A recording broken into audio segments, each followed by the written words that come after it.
Make sure you use a flexible tape measure that will follow the contours of your leg. Start in a normal standing position without your knee locked back. Feel for the bottom edge of your kneecap.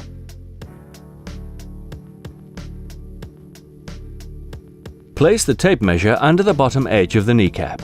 Measure round, keeping the tape level. Take a note of the measurement.